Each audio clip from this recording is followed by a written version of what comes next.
don't think about what should I make? What genre should I do? Think more so about how do I feel and how do I communicate that? That's the number one thing musicians these days need to take home from this video, if nothing else. Hard to swallow pills. Music genres are dead. So this age-old question that I'm always seeing, what type of music should I make? My answer to that would be, should it even matter? Or should artists be allowed to make whatever kind of music they feel like making? Today we're going to be having a casual talk about music genres, their purpose, and whether or not we should be caring about them in today's music climate. Let the controversy begin. So when we think about these artists who are able to transcend time, one of the common denominators amongst all of them is their ability to transcend a music genre. For a lot of these artists who have stood the test of time, you'll see this to be true. People like Rihanna, Michael Jackson, Kanye West, Snoop Dogg, all these people still have a career who started their careers decades ago. Reinvention as a musical artist is one of the most vital parts of longevity as a musician, but it's also, I think, one of the most neglected because people seem to think that there are some sort of rules based on what you are allowed to create or what you can create. If you stay stuck in one genre, you have to do that for the rest of your life, and this is not true.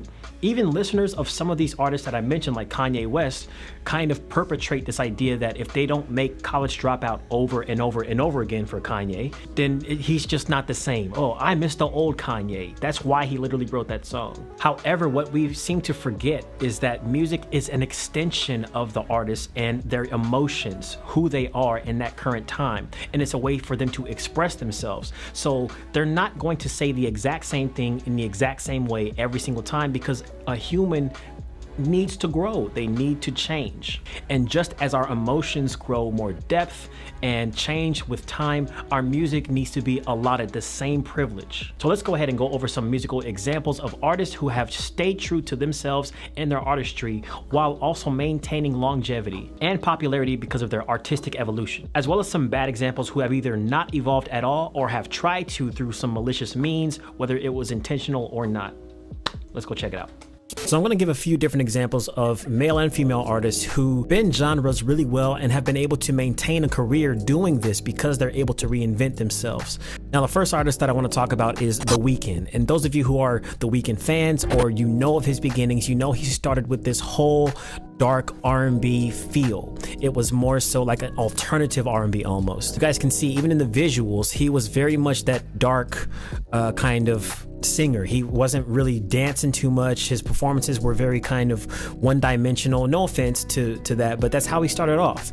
And then later on in his career, now an 80s pop vibe that we're going for. He always had the visuals there, but before it was the dark R&B and the sound matched that. It's got that dark R&B feel from his original trilogy, albums, but it has the 80s pop sound that is something that's newfound for him. So he was able to reinvent himself in that way and keep audiences interested in what he's going to do next, how he's going to perform, and this is what essentially projected him along with I Can't Feel My Face to superstardom when he did that song Earned It.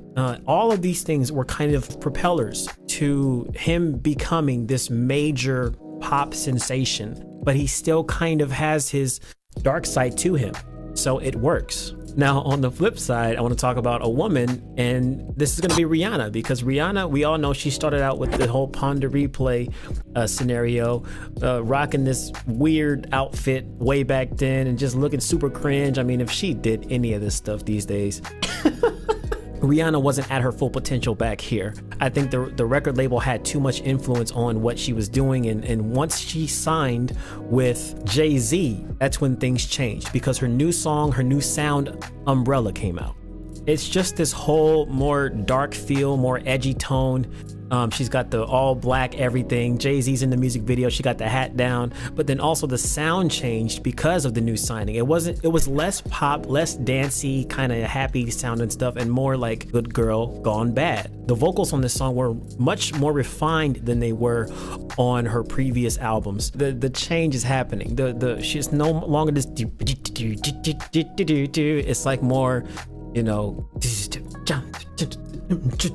just like she's in that zone now. And then she comes out with this song with Kanye West and Paul McCartney called 4 or 5 Seconds. It's like a country song, and there's nothing wrong with this, because if you feel like you want to sing a song that can't be communicated with the same tone as a rap song or the same vibe as an R&B song, like it needs a country drive behind it, then of course you would record that, whatever that is. You don't have to stay stuck in your box of, I'm an R&B artist, so everything I record has to sound like Frank Ocean or it has to sound like Music Soul Child. Like I have to, no, whatever you feel, whatever you want to create, that's what you do. And that's a perfect example here. And next up, because we already spoke about Kanye West, he's another example of someone who was able to completely reinvent his career many times over. So we all start off with the whole college dropout era. He's wearing the polo shirts, and it's not conscious rap,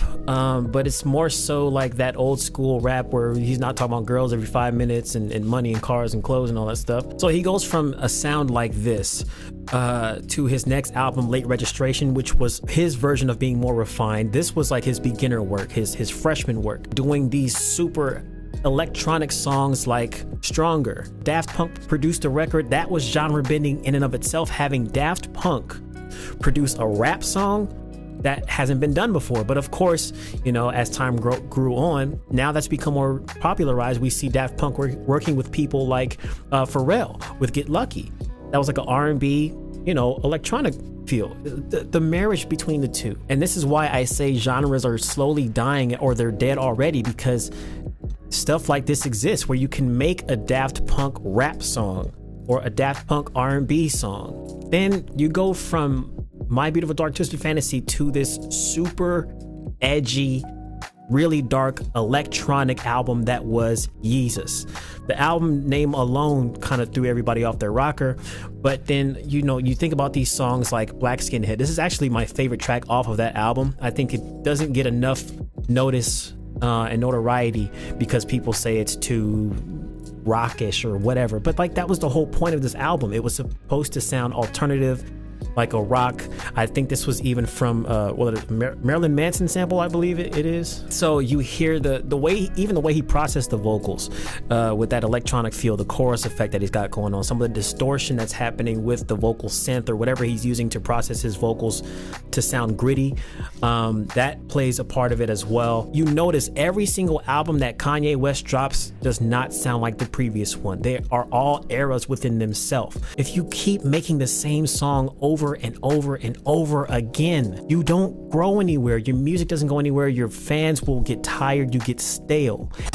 This is me just being a stickler. I feel like Trey Songz, along with Lana Del Rey, they've both been making the same album over and over and over again since the beginning of their career. I will say Trey Songz' new song, Circles, kind of is a little bit of a departure from what he used to do. And it sounds good, don't get me wrong, but I feel like they haven't morphed enough. Miley Cyrus, you can tell from doing songs like I Can't Be Tamed and all that stuff, Party in USA. Then all of a sudden she wants to start making songs talking about bangers and twerking on Robin Thicke and this year's VMA. You know, stuff like that. Like, but then as soon as she's ready to step into a different vibe, now all of a sudden that side of her, oh, it was so bad, and that kind of music, you know, it's objectifying women or whatever she said about like rap music. She said it was just bad. It's such a wrong way to do it. Like, you hijack a culture to revitalize your career and keep it alive, and then when it does keep you alive and you're done with that image, you just throw it away and then you call it bad names. That's not the way to do it, guys. It's not. We need to give ourselves permission and give the artist permission to venture out into doing other things. And if you have a genre that you want to create but you feel like, oh, well, I'm doing pop music, so I can't really record a rap song if I want to. No, go record a rap song. I do stuff like this all the time. Sometimes I'm in a mood to make country. Sometimes, and I've done it, and I have done it. There's a beat that I made called Go Ahead. Let me show it to you. I feel like I could easily hear Blake Shelton sing like, today I met a girl, everybody called her Virgo, what do you know, she had eyes. Like, that was the vibe I was going for, but I just sang it in an R&B way.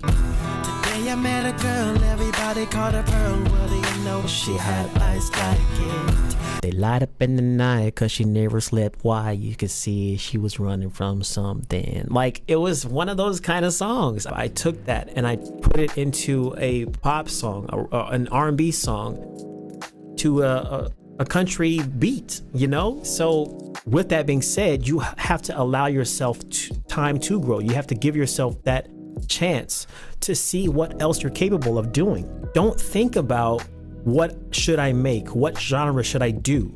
Think more so about how do I feel and how do I communicate that? That's the number one thing musicians these days need to take home from this video, if nothing else. Create what you feel. I love you guys. My girlfriend's calling me. Your timing is impeccable. I was literally, actually, I'm still recording, but I was literally gonna say, stay legendary, guys.